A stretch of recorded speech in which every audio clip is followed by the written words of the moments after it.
Nafaise Yesus dufe, nafaise Yesus dufe, nafaise Yesus dufe, nafaise Yesus dufe.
Fulera olma gudda walla firra mafangada jalalisa ana badda na fulera olma gudda walla firra mafangada jalalisa ana badda jalalisa ana badda jalalisa ana badda jalalisa ana badda jalalisa ana badda jalalisa ana badda.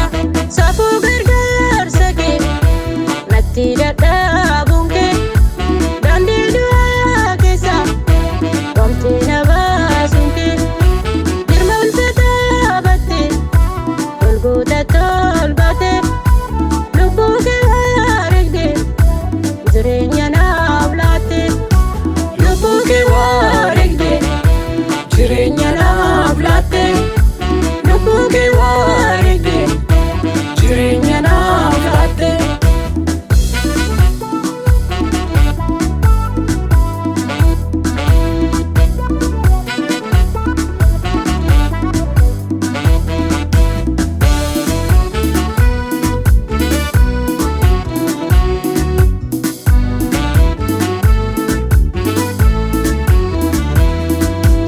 Indagadhu walmaa kan kee, indagadhu dadhabbii kee. Indagadhu olma kanke, indagadhu gati kanke, indagadhu tola kanke, indagadhu olma kanke, indagadhu gargaarsa ke, indagadhu dadhabbii ke, indagadhu gati kanke, indagadhu tola kanke, indagadhu gargaarsa ke, indagadhu gargaarsa ke, indagadhu gargaarsa ke. Indagadhu gargaarsa kee, indagadhu gargaarsa kee. Safu gargaarsa kee natti dadhabun kee dandii du'aa keessa wamti na baasuun kee girma ulfaataa battee golgoota tolbaatee lubbuu kee wareegdee jireenya naaf laattee lubbuu kee wareegdee. Jirenya naaf laatte.